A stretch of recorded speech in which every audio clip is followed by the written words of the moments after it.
ఇప్పుడు నాకు అయ్యే సంఘం ద్వారా ఆశ్రయం చేస్తే సొంత స్కూల్ పంచుకున్న హనుమంతానికి బండ ఇప్పియాలంటే 5,000 ఇచ్చింది.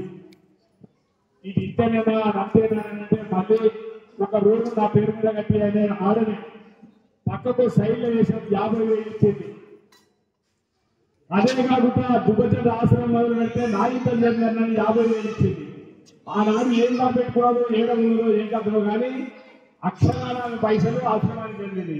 ఎప్పుడైనా నువ్వు రూపాయలు ఇస్తామంటే నువ్వేమి దగ్గర రావాలి నాకు ఇచ్చేటోళ్ళు అన్నది మన స్థితి. అది నేనే ఏం చూస్తాను తల్లి తండ్రి అనే ఉద్దేశంతో లోకమంతా చెప్తున్నాం కానీ ఆ మాట అనగానే అది యాదొస్తుంది.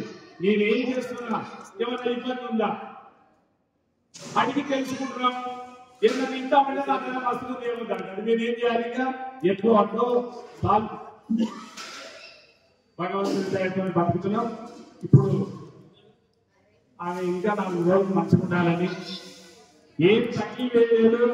నేను కట్టుకున్న ఇంట్లోనే ఉంటాను. మీకు రమ్మంటే నువ్వే కట్టుతాను అడుగుతున్నాడు ఇంకా నేనే నువ్వు చాలా మరి మాట నేను అధికారులు ఎక్కువ తింటున్నానంట. ఆమె సొంత తింటున్నంట.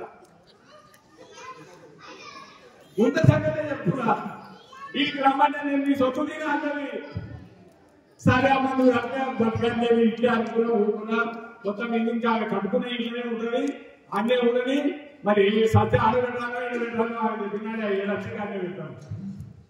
కృష్ణ భగవానికి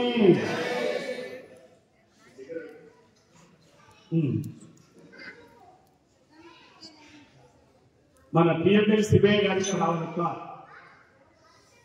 తెలుగు గంగ పక్కన పిఎంఎల్ మండలం ఉంది మరపల్లి. అప్పుడప్పుడు మనం కలుసుకుంటూ